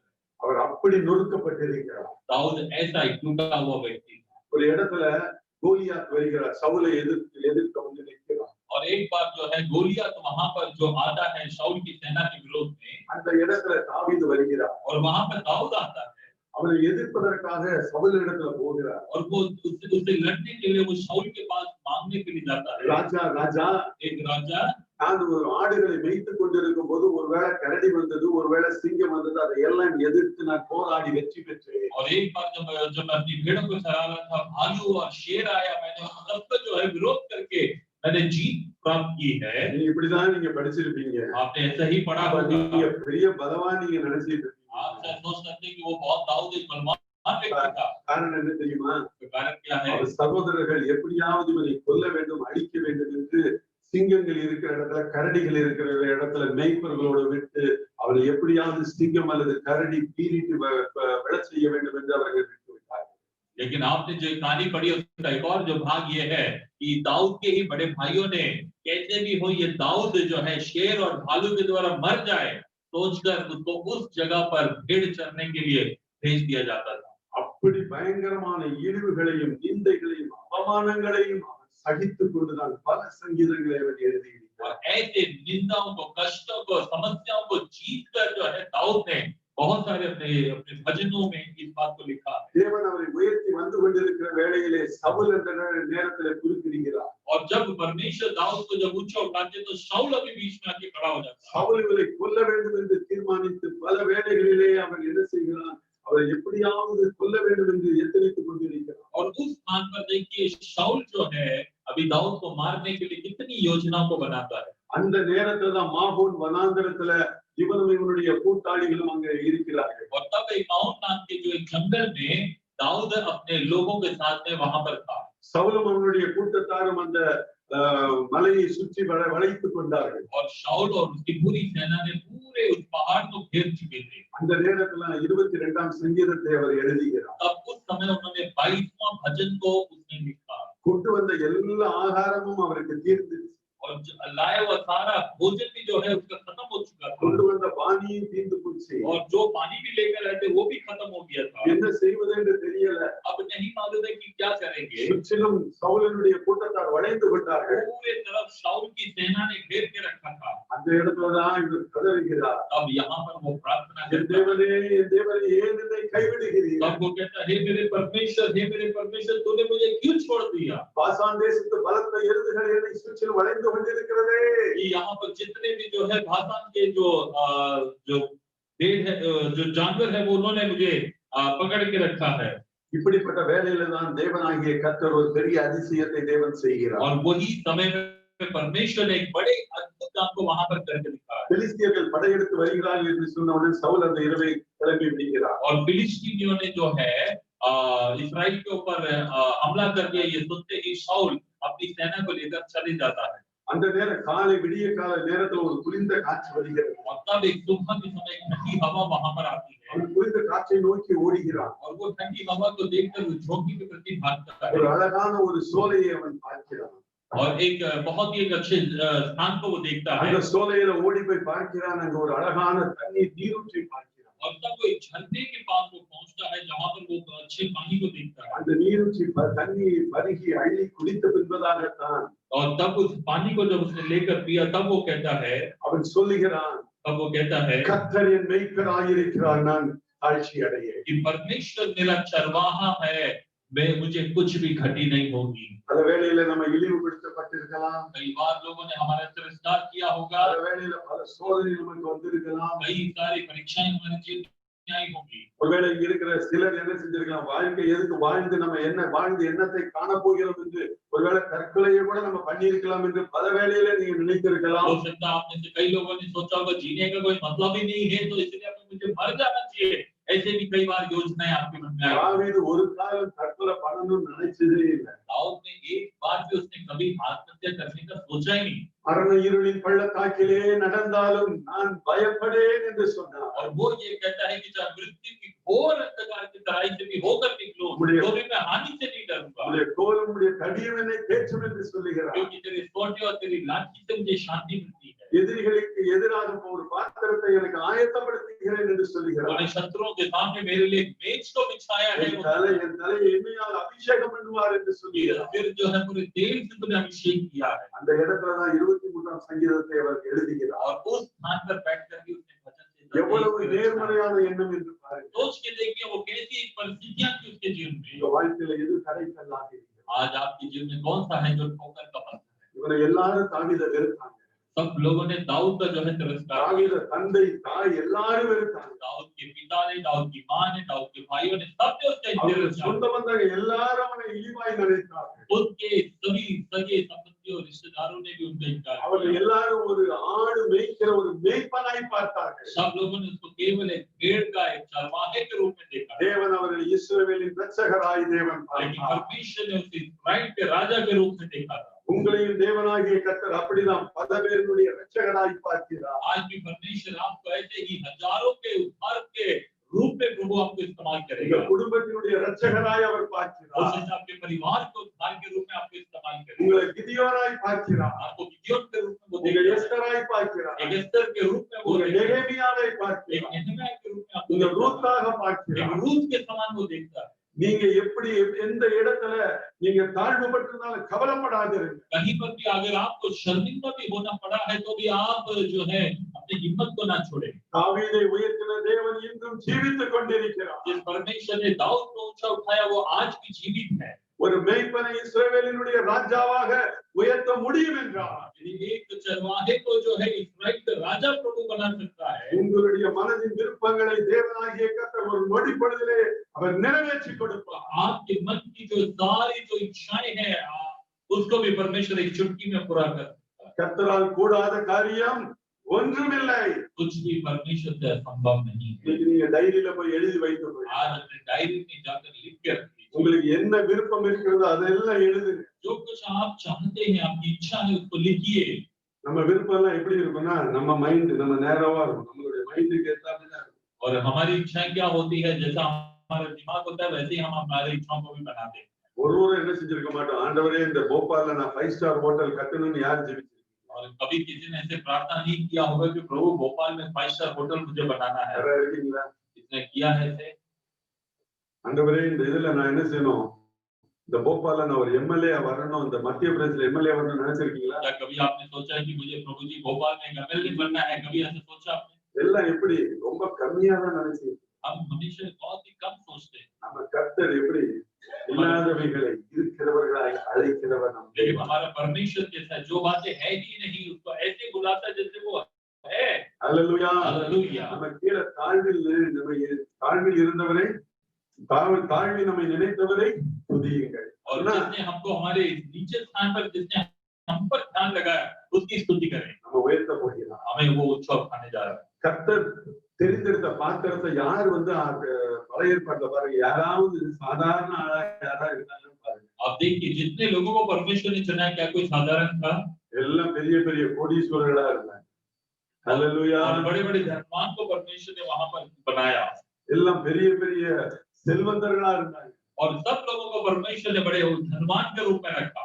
நம்ம என்ன செய்யறது, குறைவாதான் நம்ம நினைக்கிறது. लेकिन हम ऐसे सोचते हैं कि हम बहुत நம்ம कम में हैं, நம்ம நினைச்சதுதான் கிடைக்கும். हम जो सोचते हैं वही मिलेगा। நீங்க விருப்பப்படலன்னா எப்படி தேவனாகிய கர்த்தர் கொடுப்பார்? यदि आप सोचेंगे नहीं तो परमेश्वर कैसे वो आपको देगा? தாவீது நினைத்தார், दाऊद ने सोचा என்ன உயர்த்தணும் ஆண்டவரே, कि परमेश्वर मुझे ऊंचा என்னை उठाए, இழிவுபடுத்துறவங்க மத்தியில என்ன உயர்த்தணும், जिस स्थान पर लोगों ने मेरा उपहास किया है वहां पर मुझे ऊंचा उठाए, என்னை நிந்திக்கிறவங்க மக்களை என்ன उयர்த்தணும் என்று जहां पर मेरी निंदा हुई है वहां पर मुझे ऊंचा उठाए। அவர் காத்திருந்தார். उन्होंने वहां प्रार्थना பாருங்க, தேவனே அந்த சந்ததியில வந்தார். और परमेश्वर ही उसी की वंश में वो आ गए। குருடர்கள் சொல்றாங்க, தாவீதின் குமாரனே எங்களுக்கு இறங்கும் என்று சொன்னார். अंधा ने ऐसा प्रार्थना किया कि हे दाऊद की संतान तो मुझ पर दया कर। இன்றிலிருந்து உங்களுடைய எண்ண ஓட்டங்களை கொஞ்சம் என்ன செய்யுங்க, இந்த கடிவாளத்தை கொஞ்சம் என்ன செய்யுங்க, எடுத்துருங்க. और आज से अपनी आंखों के ऊपर जो पट्टी बंधी हुई है उसको आज निकाल दे। நீங்கள் ஆராதிக்கிற தேவன் இந்த உலகத்தை வார்த்தையினால் சிருஷ்டித்தார். और आज जिस परमेश्वर की आराधना करते हैं उसने अपने शब्दों के द्वारा इस संसार की जो செய்ய முடியாத காரியம் ஒன்றுமில்லை. कुछ भी असंभव नहीं है।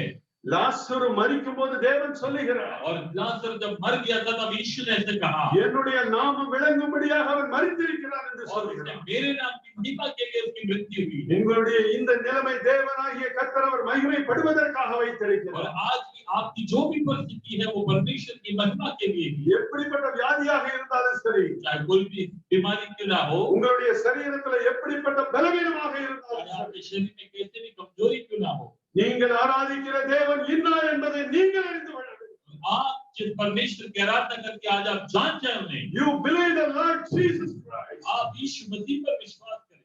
அவர் என்ன செய்வார், செங்கடலை பிறந்தவர் நம்முடைய தேவன் என்பதை நம்ம விசுவாசிக்க வேண்டும். हमें विश्वास करना है कि उसने लाल समुद्र को भी दो किया था अपने लोगों के लिए। துதியினால 2 பெரிய கோட்டையா இருந்த எரிகோ கோட்டையை தரைமட்டமாக்கினவர் நம்முடைய தேவன். आराधना करने के द्वारा जो यरीहो की जो बड़ी-बड़ी दीवारें जो भी थी वो भी नीचे ध्वस्त हो गई। நம்ம சாதாரண தேவனை ஆராதித்துக் கொண்டிருக்கவில்லை. हम कोई साधारण से किसी भगवान की हम आराधना नहीं कर रहे।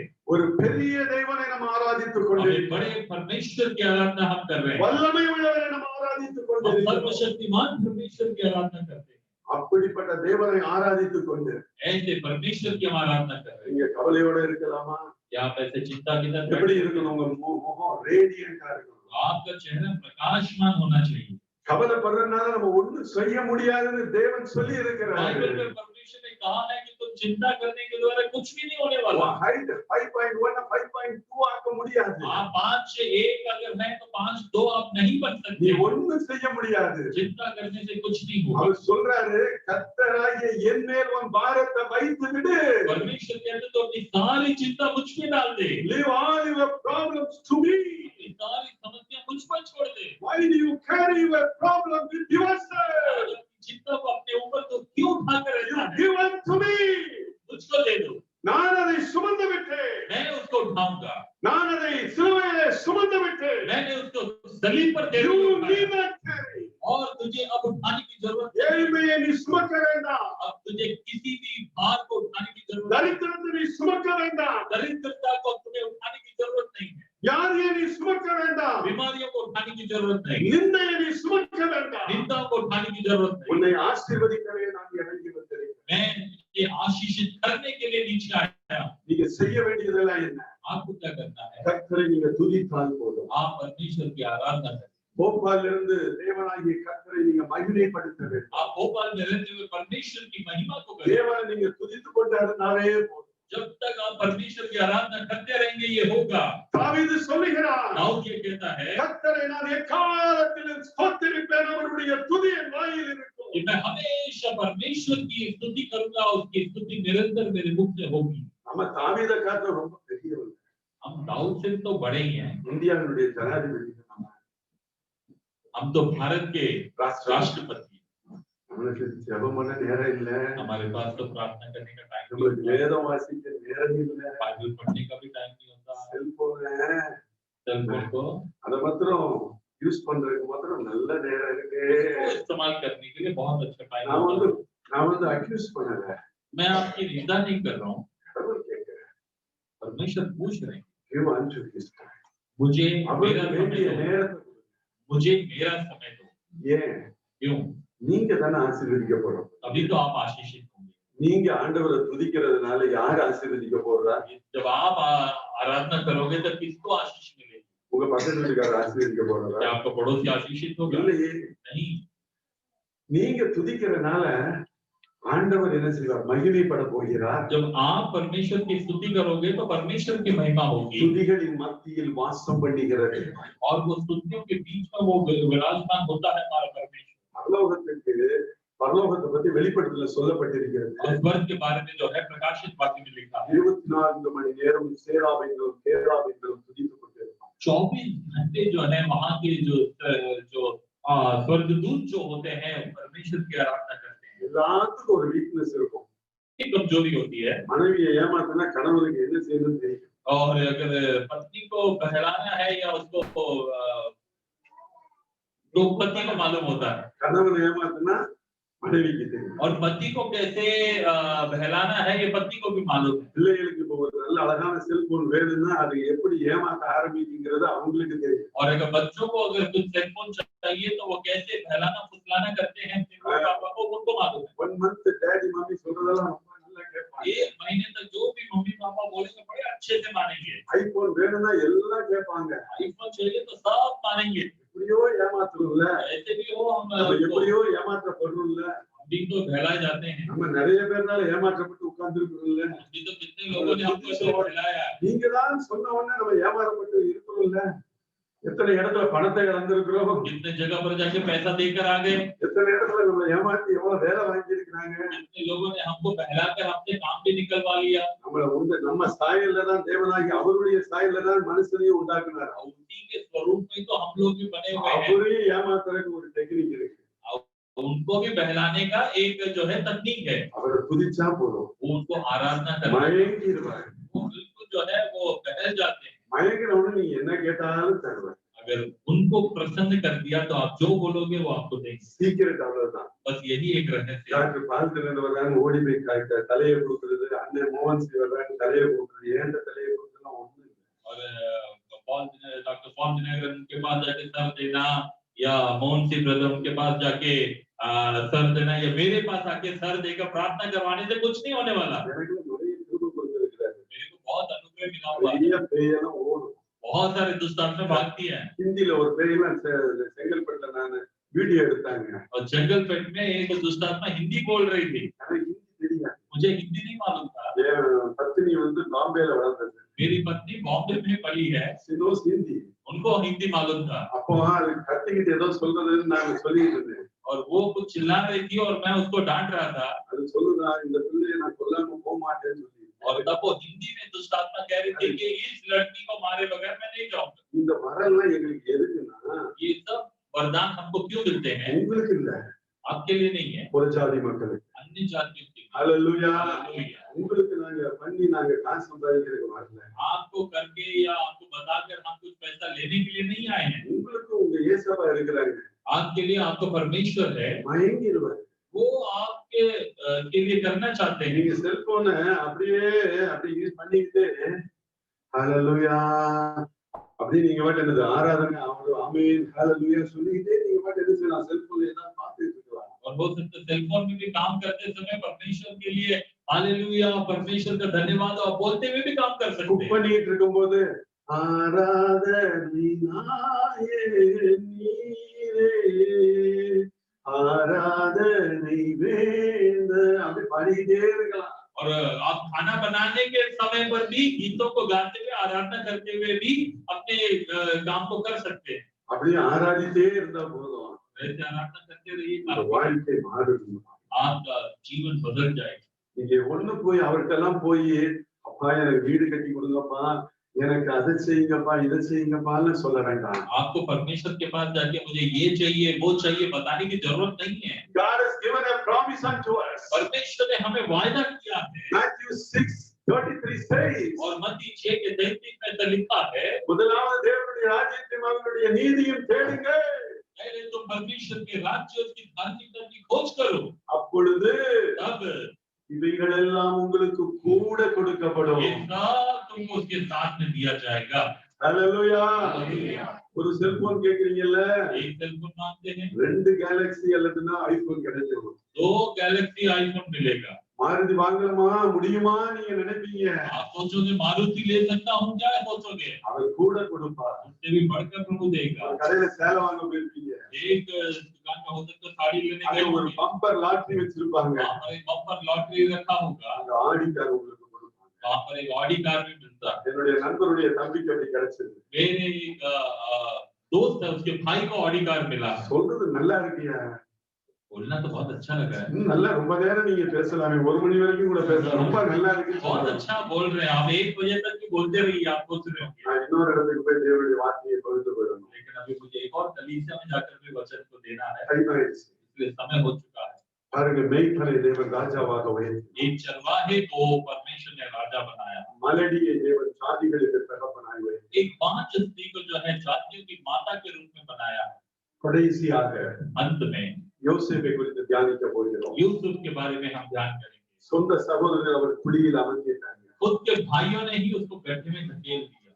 தேவனாகிய கர்த்தர் அதான் சொன்னார், உங்களுக்கு எதிரிகள் யாருன்னா உங்க வீட்டார் தான். और बाइबल में खुद परमेश्वर ने कहा तेरे शत्रु जो है तेरे घर के लोग ही होंगे। உங்க குழியில் அமர்த்துறது யார் அமர்த்துவா? நரேந்திர மோடி அவங்க அமர்த்த போறாரு.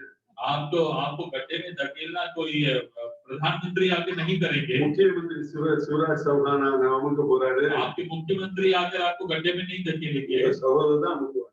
आपके साथ के भाई लोग ही आपको गड्ढे में डालेंगे। உங்க பிள்ளைக்கு நல்ல இடத்துல வேலை கிடைச்சிச்சு சொன்னாலே அவங்களுக்கு முகம் என்ன வாடி போயிடும். आपके बच्चों को अच्छे स्थान पर अगर जगह मिल गया बोलोगे तो आपके रिश्तेदारों का मुंह टेढ़ा हो जाता है। குழியில கூட அமுக்க மாட்டாங்க. वो गड्ढे में तो नहीं धकेलेंगे, அவங்க விக்கிறது கூட உங்களை முயற்சி பண்ணுவாங்க. वो तो आपको बेचने की भी कोशिश करते हैं। உங்க உயர உயர உயர நிறைய பேர் பகைப்பாங்க. आप जितना जितना ऊंचे में जाएंगे आपके रिश्तेदार ही आपसे जलन करेंगे। நீங்க சொல்லலாம் பக்கத்து வீட்டுக்காரங்க எங்களை ஒரு மாதிரி பாக்குறாங்க. आप बोलोगे कि हमारे पड़ोसी எங்க बड़े பிள்ளைங்க अजीब நடந்து போனா ஒரு மாதிரி பாக்குறாங்க. बच्चे जब जाते तब भी बड़े अजीब से देखते हैं। கடவுளால் ஆசீர்வதிக்கப்பட்டவர்கள் அப்படிதான் எல்லாரும் பார்ப்பாங்க. और जब परमेश्वर आशीष देता है तो लोगों को जलन होती है। ஹல்லேலூயா.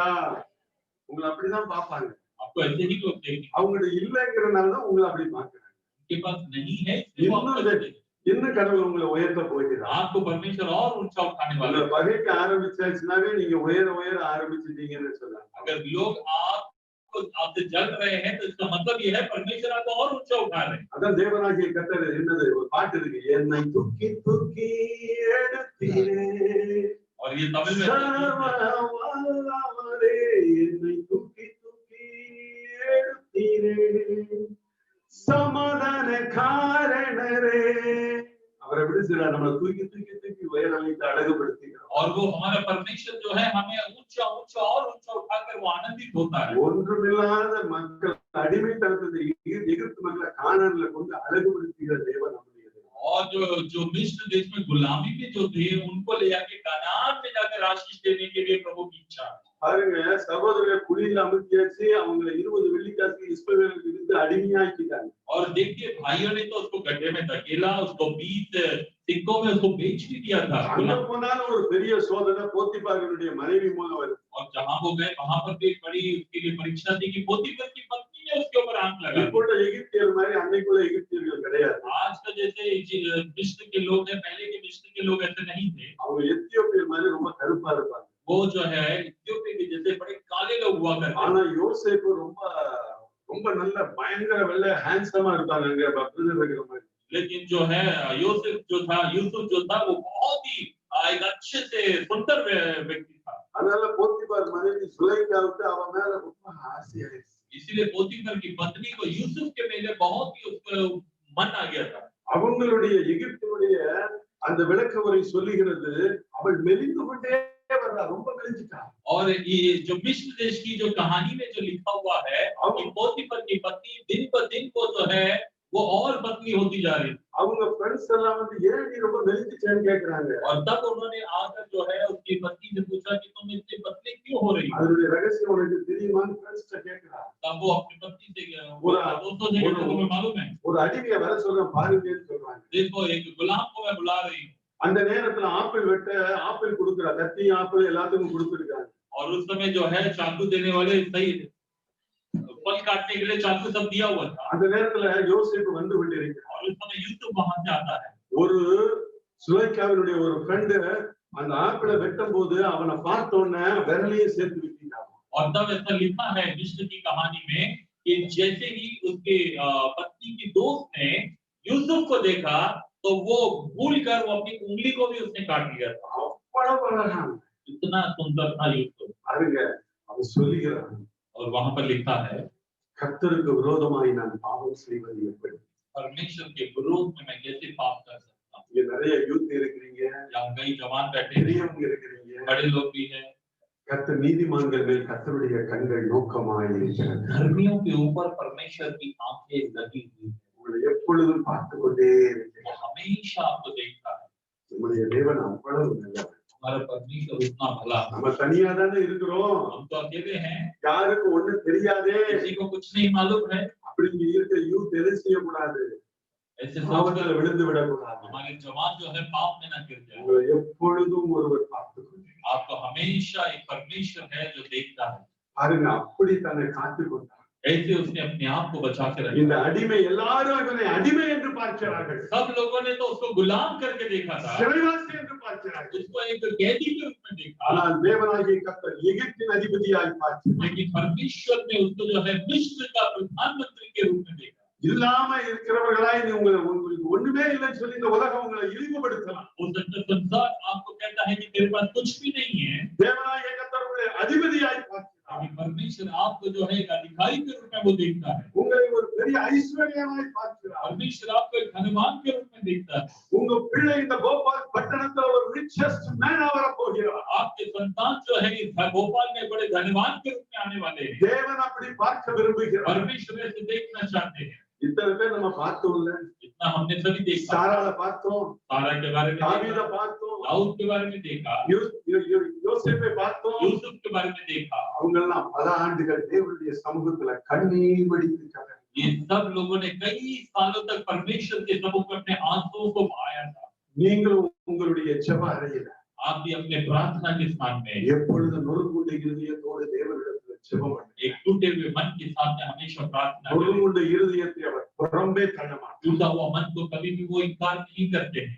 நீங்க நல்லா உயர வேண்டும் என்று நீங்க முதல்ல விரும்புங்க. पहले आप ये सोचिए कि आप अपने जीवन में उठना है ऊंचा. அந்த விருப்பம் உங்களுடைய நாடி நரம்புகள் உங்களுடைய ரத்தத்தில் அது ஊற வேண்டும். और आपका जो सोच जो है आपके अंदर के हर एक नस में ये होना चाहिए. எப்பொழுதும் நீங்க ரீங்காரம் உங்களுடைய உதடுகள் ரீங்காரமிட்டுக் கொண்டிருக்கணும். हमेशा आपके होठों में ये प्रार्थना जो है बनी रहनी चाहिए. தேவனே என்னை உயர்த்த போவதற்காக நன்றி. परमेश्वर धन्यवाद कि आप मुझे ऊंचा उठाने जा रहे हैं. யோசித்து பாருங்க, எத்தனை இடத்துல அவமானப்படுத்தப்பட்டிருக்கு. सोच के देखिए कितने जगह पर लोगों ने आपकी निंदा की होगी. எத்தனை திருமண மண்டபத்துல உங்களை வந்து வரவேற்காம விட்டுருக்காங்க. कई शादी के मंडप में आपका कभी स्वागत भी नहीं किया होगा लोगों ने. எத்தனை சமுதாய கூடங்கள்ல சமுதாய கூடுகைகள்ல உங்களை வரவேற்காமல் விட்டு இருக்காங்க. कई जगह पर सामूहिक जो कार्यक्रम था लोगों ने आपका कभी भी स्वागत नहीं किया.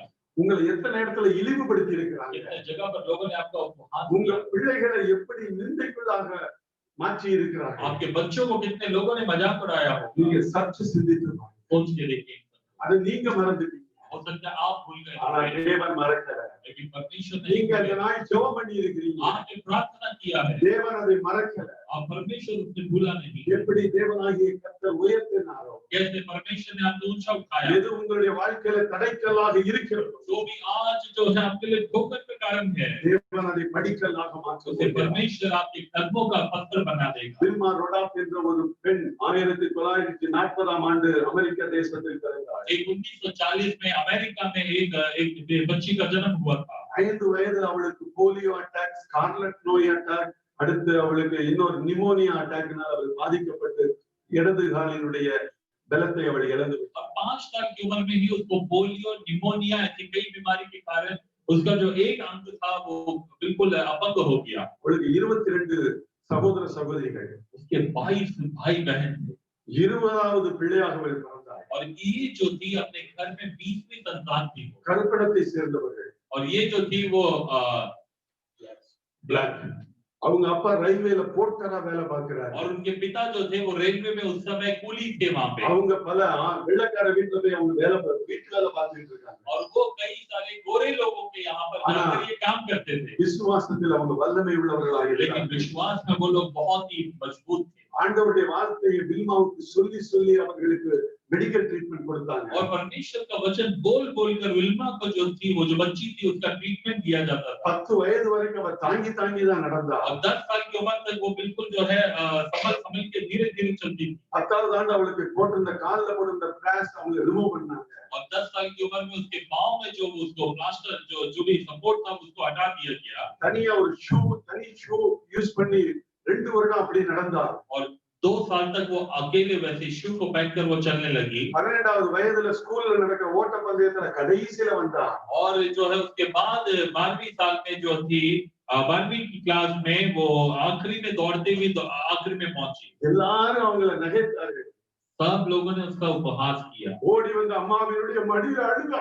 और वो भागकर अपनी मां की गोद में जाकर रोने लगी. அம்மா எல்லாம் என்ன டீச் பண்றாங்கம்மா. मां सभी लोग मेरा मजाक उड़ा रहे हैं.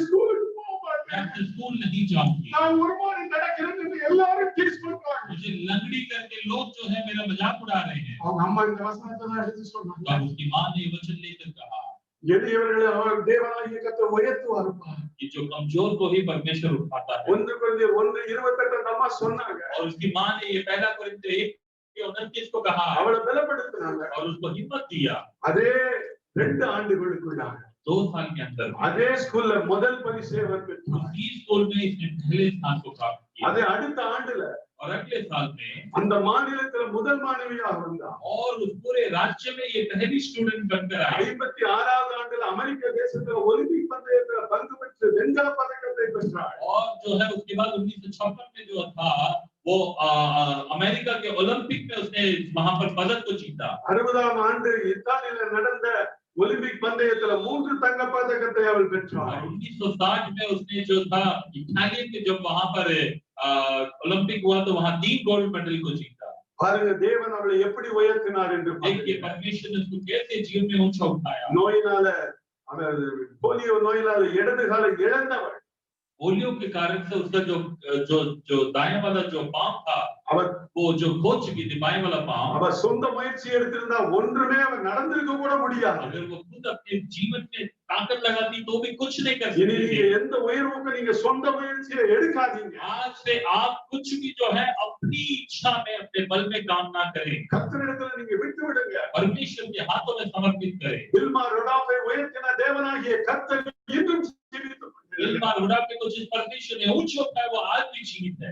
தேவனாகிய கர்த்தர் அமெரிக்க தேசத்துல அந்த மகளை உயர்த்தினது போல और जिस प्रकार परमेश्वर ने उसको अमेरिका में ऊंचा उठाया தேவனாகிய கர்த்தர் இந்த மத்திய பிரதேசத்துல போபால் பட்டணத்துல தேவன் உங்களை உங்களுடைய குடும்பத்தை நிச்சயம் உயர்த்துவார். वही परमेश्वर आपको मध्य प्रदेश के भोपाल शहर में भी आपको निश्चय ऊंचा उठाएगा. தடைக்கல்களை படிக்கல்களாக மாற்றி தேவன் உயர்த்துவார். और हर एक जो ठोकर खाने वाले पत्थर को आपके कदमों का पत्थर बना दिया जाएगा. Shall we close our eyes and look unto God? आइए हम आंखें बंद करके हम प्रार्थना करें. தேவனாகிய கர்த்தரே परमेश्वर पिता இந்த நேரத்தில் நீங்க எங்களோடு பேசினதுக்காக நன்றி செலுத்துகிறோம். आपसे बात करने के लिए आपको धन्यवाद करते हैं. எங்களோடு நீங்க பேசினதுக்காக நன்றி செலுத்துகிறோம். आपसे बात करने के लिए आपको धन्यवाद. எங்களுக்கு தடைக்கல்களை எல்லாம் படிக்கற்களாக மாற்றுங்கப்பா. आज हमारे हर एक ठोकर का पत्थर हमारे कदमों का पत्थर बना. தடைக்கல்களை வெற்றியின் கற்களாக மாற்றும் ஆண்டவரே. आज ठोकर वाले पत्थर से हम विजय होने के लिए भी हमें सामर्थ्य दें. இந்த சபையில் அப்பா इस कलीसिया में ஆண்டவரே இணைக்கப்பட்டிருக்கிற எங்களை நீங்க ஆசீர்வதிக்கும்படியாக ஜெபிக்கிறோம். हम जुड़े हुए हर एक लोगों को आप आशीषित करें. இந்த நேரத்தில் நான் ஜெபிக்கிறேன். इस समय में प्रार्थना करता हूं. இந்த சபையில் உள்ள ஒவ்வொருவருடைய அங்கத்தினருடைய பலவீனங்கள் இயேசுவின் நாமத்தில் மறையும்படியாக ஜெபிக்கிறேன். और हर एक जितने भी सदस्य उनकी कमजोरियां यीशु के नाम में दूर होने पाए. சரீரத்தில் காணப்படுகிற வியாதியின் கூறுகள் இயேசுவின் நாமத்தில் மறையும்படியாக और शरीर ஜெபிக்கிறேன். में जितनी भी बीमारियां हैं वो यीशु के नाम से दूर होने पाए. ஆர்த்ரைட்டிஸ் வியாதி மறையும்படியாக ஜெபிக்கிறேன். आर्थराइटिस की बीमारी यीशु के नाम से दूर हो जाए. இதயத்தினுடைய வியாதி மறையும்படியாக ஜெபிக்கிறேன். हृदय के रोग यीशु के नाम से दूर होने पाए. நரம்புகள் பலப்படும்படியாக ஜெபிக்கிறேன். हर एक नर्व जो है नस से बलवत्त होने पाए. சரீரத்தில் எப்படிப்பட்ட வியாதியாக இருந்தாலும் அதை நீர் படிக்கற்களாக மாற்றும்படியாக ஜெபிக்கிறேன். शरीर की चाहे कोई भी कमजोरी क्यों ना होते उसे कदमों का पत्थर बना दे. பலவீனங்கள் இயேசுவின் நாமத்தில் மறையும்படியாக सारे ஜெபிக்கிறேன். कमजोरी यीशु के नाम से दूर होने पाए. தேவனாகிய கர்த்தர் இவர்களை ஆசீர்வதிக்கும்படியாக ஜெபிக்கிறேன். और परमेश्वर आप इन सबको आशीषित करें. எல்லா விதமான ஆசீர்வாதங்களையும் தேவனாகிய கர்த்தர் இந்த சபையினுடைய ஒவ்வொருவருக்கும் நீங்க கொடுக்கும்படியாக हर एक ஜெபிக்கிறேன். व्यक्ति को इस कलीसिया के हर सदस्य को बढ़ाने के लिए ஆபிரகாமுக்கு கொடுத்த அதே ஆசீர்வாதங்களை என்னுடைய சபை மக்களுக்கு கொடுக்கும்படியாக ஜெபிக்கிறேன். अब्राहम को जो आशीष आपने दिया है वही इस कलीसिया के हर एक को दीजिए. நீ अनेகருக்கு ஆசீர்வாதமாக இருப்பாய். बहुतों के लिए आशीष का कारण बने. இந்த மக்கள் अनेகருக்கு ஆசீர்வாதமாக இருக்கும்படியாக ஜெபிக்கிறோம். बता हम प्रार्थना करते हैं हमारे लोग हर एक के लिए आशीष का कारण बने. நீ நீர்ப்பாய்ச்சலான தோட்டத்தை போலவும் तो जो है सींची हुई बारी के समान வற்றாத நதியை போலவும் और जो है बहते हुए झरने के समान நீரூற்றுகளாகவும் और जो है सोते के समान எங்கள் மக்களை நீர் இந்த வாக்குத்தத்தத்தை கொடுத்து ஆசீர்வதித்துக் கொண்டிருப்பதற்காக நன்றி आप செலுத்துகிறோம். अपने लोगों को ऐसी आशीष देकर आप वायदा करके इसके धन्यवाद. தொடர்ந்து ஆசீர்வதி. लगातार आशीषित करें. எங்களுடைய போதகருக்காக நன்றி செலுத்துகிறோம். हमारे पास के लिए हम धन्यवाद करते என் हैं. தேவனாகிய கர்த்தர் நீர் பரலோகத்திலிருந்து மகனை நீர் ஆசீர்வதிக்கும்படியாக ஜெபிக்கிறோம். परमेश्वर लगातार आप स्वर्ग से अपने दास के ऊपर और भी आशीषित करें. துதிகர மகிமை உமக்கு செலுத்துகிறோம். सारी स्तुति महिमा आपको देते हैं. இயேசுவின் நாமத்தில் ஜெபிக்கிறோம் நல்ல பிதாவே. यीशु के नाम से मांगते हैं. ஆமென். आमीन.